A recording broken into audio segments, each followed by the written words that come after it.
So let's say that it's June 30th, 2022 again, and you boot up DNF Duel. You pick Vanguard while your opponent picks Striker. Now, keep in mind that Vanguard is a pretty tall fella. In fact, he is so tall that Striker can perform unreactable 50-50 high-low mix on him through an instant overhead that can lead into a full combo, which the Striker does, and you lose for it. Any sane individual would immediately respond by doing this. But if you cope as hard as me, you'd go, "Wow, I got robbed. This game definitely needs a balance patch." Balance patches.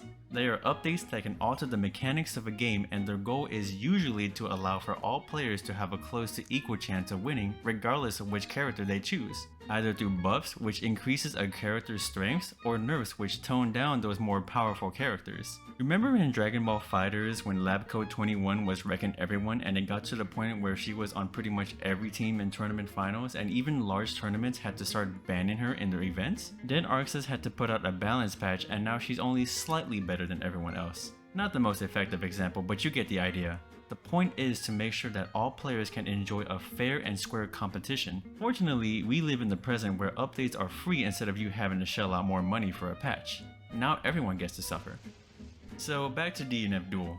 As of this video, there's only been a grand total of 2 balance patches. The first patch, which released 2 months into the game, only nerfed the most obvious top tiers, with Swiftmaster getting the bulk of the nerfs. It was a step in the right direction, but there were still 12 other characters that remained untouched. Oh, and Dragonite, who managed to avoid the nerfs and terrorize all of the DNF community for another 4 months. I swear, someone paid the people at 18 to gloss over her. And then, it happened. All the strikers were enjoying themselves with their 50-50s when suddenly... The next balance patch for DNF has arrived, and unlike the first one, this patch was huge. Health and guard gauges were increased across the board. Rows are actually useful this time around, and all 16 characters were buffed, with the only nerfs being indirect. Characters who struggled hard like Vanguard and Launcher got numerous changes that made them more viable. Already decent characters like Crusader and Troubleshooter got buffs so good that made them a real force to be reckoned with. Oh, and Enchantress and Lost Warrior? Well, they can't all be winners. Okay, so it's not all perfect. In fact, the entire reason I wanted to make this video is to warn you about the doom that's been apparent for those who's been keeping up with the game. Remember those top tiers I mentioned earlier? How they were nerfed in the first patch? Funny enough, it hardly put a dent in their success. Along with Dragonite, Hitman and Striker was still easily top 3, and while Swift was nerfed heavily, people still argued that he was at least top 5. So who did the other top 5 spot go to? Some said Ranger for his BS guard breaks, others said Kuno for her extremely versatile moveset. Personally, I have always felt like someone else belonged there, and after this buff only patch, that character was about to make things a lot more bloody. Well. If it ain't the poster boy of DNF's Steam page, oh yeah, I've been a strong believer of Berserker being top 5 for a while now. What, because of his high damage, strong mix-ups, great buttons, and ability to practically abuse conversion for his own sick game? Well, this patch basically takes all of Berserker's strengths and puts them on drugs. He got more combo routes, which means more damage, and if that wasn't enough, his damage increases even further while in Awakening. Considering he's one of the only 2 characters who can manually put himself in Awakening, that's a really good buff. And as you can see since the start of this clip, the damage buffs are definitely helping. And yes, Berserker's biggest weakness still remains in his biggest strength, which is his life drain, turning a 2-touch game into a 1-touch game. Sudden death, go! But if your neutral is among the best in the game while in frenzy mode, it will be extremely hard to get the hit. You know, the funniest part to me is that Berserker might not even be the best character in the game. Many players are actually pointing to Crusader being top 1 with his improved damage and nude cancelling options. It's just that pre-patch, Crusader wasn't near the best, and it would make a bit of sense that he would receive a large amount of buffs. But giving near the same amount of buffs to a character who was already one of the strongest characters in the game is just silly. And the strengths of this character are even more amplified when playing on console, where you have input lag to deal with. So that's it then. The new top tiers are even more oppressive, and you'll have to get with the program regardless of if you get destroyed or not. Or if it's too much, we just have to drop the game and play something like Omen of Sorrow, which sounds like the worst timeline to me. Sure, at first glance it seems pretty bad, but hear me out. Let me try to explain where 80 might be coming from to greenlight something like this.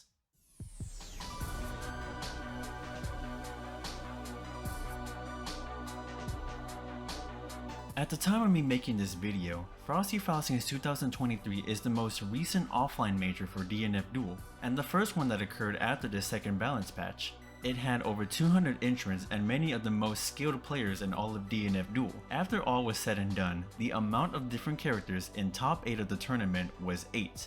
That amount of character variety is actually pretty insane, especially when you take into account that there are currently only 16 characters in DNF, while other fighting games that were also played at Frosty's had repeated characters in their top 8s, despite the fact that they have larger rosters.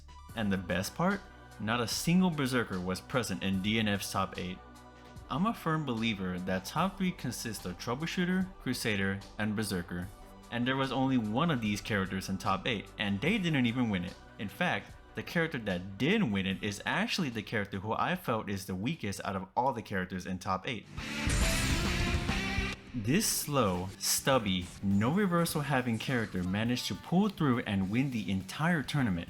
A character who I felt like didn't receive the greatest of changes in the last patch, yet Kubo was playing out of his mind and bested everyone on that day. And this is when I realized the type of fighting game that DNF Duel is trying to be.